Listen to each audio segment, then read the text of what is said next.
Bonjour, bien-aimés, chers frères et sœurs, et vous qui aimez le Centre international Espérance et Vie, le centre où les personnes découvrent et entrent dans leur destinée en Jésus-Christ. Nous vous bénissons dans le nom précieux de Jésus. Soyez encouragés, soyez bénis par l'Éternel qui a fait les cieux et la terre. Aujourd'hui, nous continuons notre épître, l'épître aux Hébreux. Nous avons fait une introduction à cette épître où l'homme qui a écrit cette épître, poussé par le Saint-Esprit, a rappelé aux chrétiens d'origine juive qui voulaient retourner dans le judaïsme en disant « Si Dieu a parlé par les prophètes d'autrefois, aujourd'hui, Dieu vous a parlé par le Fils, qu'il a établi héritier de toutes choses. Le Fils lui-même, il est l'image du Dieu invisible, c'est-à-dire il est l'empreinte de la personne de Dieu. Mais ce Fils a fait une chose extraordinaire. Il a fait la purification du péché, il a donné sa vie pour le salut du monde, pour le salut de l'humanité. Vous n'avez pas droit à retourner au judaïsme parce que le judaïsme préparait les prophètes avait envie de voir Christ. Moïse lui-même voulait voir Christ. Abraham lui-même voulait voir Christ.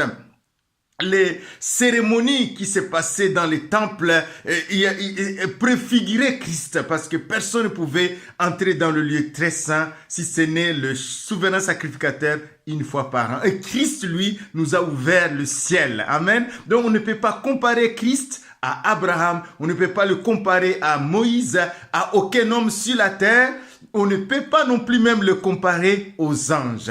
Il va terminer le chapitre 1 en disant que les anges, ce sont des esprits envoyés pour exercer un ministère en faveur de ceux qui héritent le salut. Amen. Ceux qui héritent le salut. Alléluia.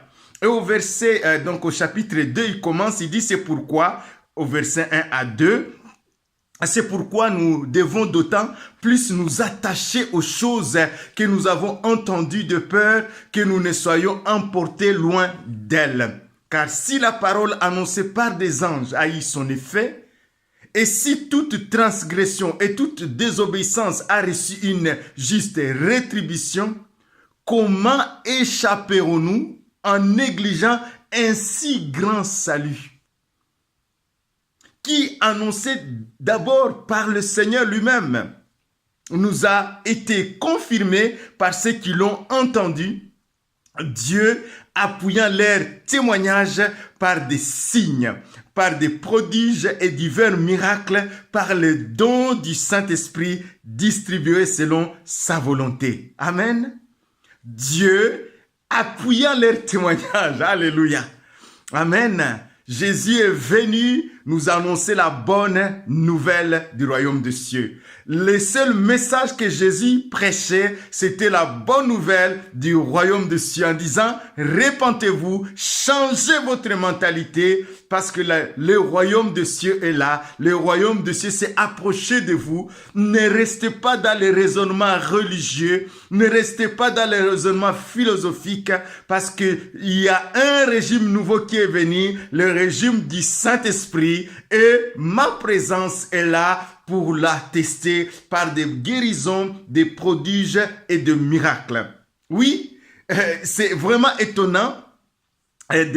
Par le Saint-Esprit, même le diacre Étienne va rappeler que même Moïse a reçu, donc dans Exode 3, quand il est monté sur la montagne, c'est l'ange de Dieu qui lui parlait. Et donc Dieu parlait au travers d'un ange. Il est monté, donc il était dans la présence, et c'est l'ange qui lui parlait. Dans Acte 7, verset 38, dans Acte 7, verset 53, il dit, mais la loi a été publiée par les anges, mais vous ne l'avez pas obéi. Et alors que dans Deutéronome 27, verset 26, il dit, maudit soit celui qui n'accomplit pas la parole de cette loi. Maudit soit celui qui n'a... Et personne ne pouvait accomplir la parole de la loi de Moïse. Personne sur la terre. La parole de la loi, c'était un témoignage pour montrer que personne ne peut l'accomplir si Dieu ne fait pas quelque chose en lui. C'est pourquoi Galates nous dit que tous étaient sous la malédiction. Tous ceux qui suivaient, tous ceux qui s'attachent aux œuvres de la loi sont sous la malédiction parce qu'il est dit que maudit soit quiconque n'accomplit pas toute la parole de la loi. Et c'est pourquoi Christ est venu dans ce monde. Et dans Galates 3 au verset 13 à 14, il dit Christ a été maudit, il a porté notre malédiction. Il a porté la malédiction de la loi, étant devenu lui-même malédiction. Car il a été cloué à la croix. La Bible dit maudit et quiconque soit pendu au bois. Christ a été cloué à la croix, mais afin que tous ceux qui le reçoivent, tous ceux qui reçoivent ce message, tous ceux qui croient à ce que Christ est, passent de la mort à la vie, de la puissance de Satan à la puissance de Dieu, du royaume des ténèbres au royaume de lumière, et qu'ils aient accès au Saint-Esprit. D'une manière naturelle, qu'ils aient accès à la bénédiction d'Abraham. Donc, ils peuvent se prévaloir de la bénédiction d'Abraham. Amen. Qui est détaillé dans Genèse chapitre 12, verset 1 à 3, ou aussi dans Deutéronome chapitre 28. Où Dieu dit, tu seras béni à ton départ, tu seras béni à ton arrivée. Le Seigneur t'ouvrira son bon trésor, le ciel, et tu prêteras beaucoup de nations, tu n'emprunteras point. Toutes ces choses-là, ce sont la bénédiction d'Abraham. Quand tu viens à Christ, tu as accès à ces bénédictions, mais spirituellement, tu as aussi accès aux choses du Saint-Esprit, parce que le Saint-Esprit vient habiter en toi. Amen. C'est pourquoi il dit, ils ne font pas négliger, ne négligez pas un si grand salut. C'est incomparable. Ne négligez pas un si grand salut. C'est incomparable parce que là, nous avons la parole de Dieu dans nos cœurs, nous avons le Saint-Esprit qui habite en nous et qui fait des choses extraordinaires. Nous prêchons par l'Esprit, inspirés par le Saint-Esprit. Et la Bible dit, Jésus dit lui-même, c'est le Saint-Esprit qui convainc du péché, de la justice, du jugement. Ce n'est pas nous qui convainquons les personnes. Nous annonçons la bonne nouvelle. Nous proclamons la parole de Dieu, mais c'est le Saint-Esprit qui convainc du péché, de la justice et du jugement. Dieu est vivant, il agit encore aujourd'hui. Ce qu'il faisait hier, il le fait encore aujourd'hui. Dans Actes des Apôtres, chapitre 19 au verset 11, la Bible parle de Paul, il dit « Et Dieu faisait des miracles extraordinaires par les mains de Paul. » Dieu faisait des miracles extraordinaires par les mains de Paul, au point qu'on appliquait sur les malades les linges et des mouchoirs qui avaient touché son corps, et les maladies les quittaient, et les esprits malins sortaient des personnes. Dieu faisait des miracles extraordinaires c'est Dieu qui fait des miracles. Ce n'est pas nous. Nous sommes des dépositaires de cet évangile de gloire, mais nous dépendons de lui et c'est par lui, il saisit cette parole que tu entends et il fait des choses extraordinaires dans ton corps, dans ton âme et dans ton esprit.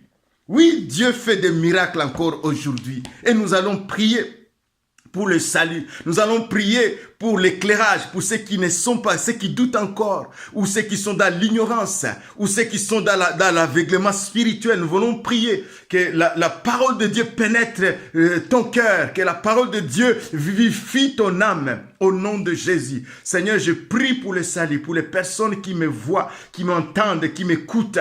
Seigneur, que ta parole puissante, vivifiante, vivifie leur corps, âme et esprit, qui est des résurrections spirituelles. Que les esprits qui sont morts dans le péché, morts dans la vie adamique, par la vie adamique, se ressuscitent maintenant par la vie de résurrection de Jésus-Christ au nom de Jésus.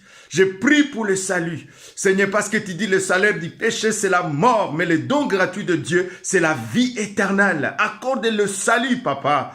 Accorde le salut à tous qui entendent cette bonne nouvelle. Seigneur, je prie pour les guérisons. Je prie pour les guérisons du corps. Ceux qui sont alités, ceux qui souffrent de maladies incurables, ceux qui souffrent de maladies normales, mais qui sont condamnés par la médecine. Je prie au nom de Jésus-Christ de poser ta main puissante sur eux et de les guérir. Je prie, Seigneur, pour des personnes peut-être qui sont malades, qui prennent les médicaments, mais qui sont découragées. Je prie, Seigneur, d'agir aussi dans leur cœur, d'agir aussi dans leur corps au nom de Jésus. Je prie, Seigneur, pour les personnes qui sont liées. Des fois, on est lié par une mauvaise habitude, par des vices cachés. Mais on sait que c'est pas bien ce qu'on fait. Mais on n'a pas le pouvoir de s'en défaire. On n'a pas la capacité de s'en défaire. Il y a comme une dépendance.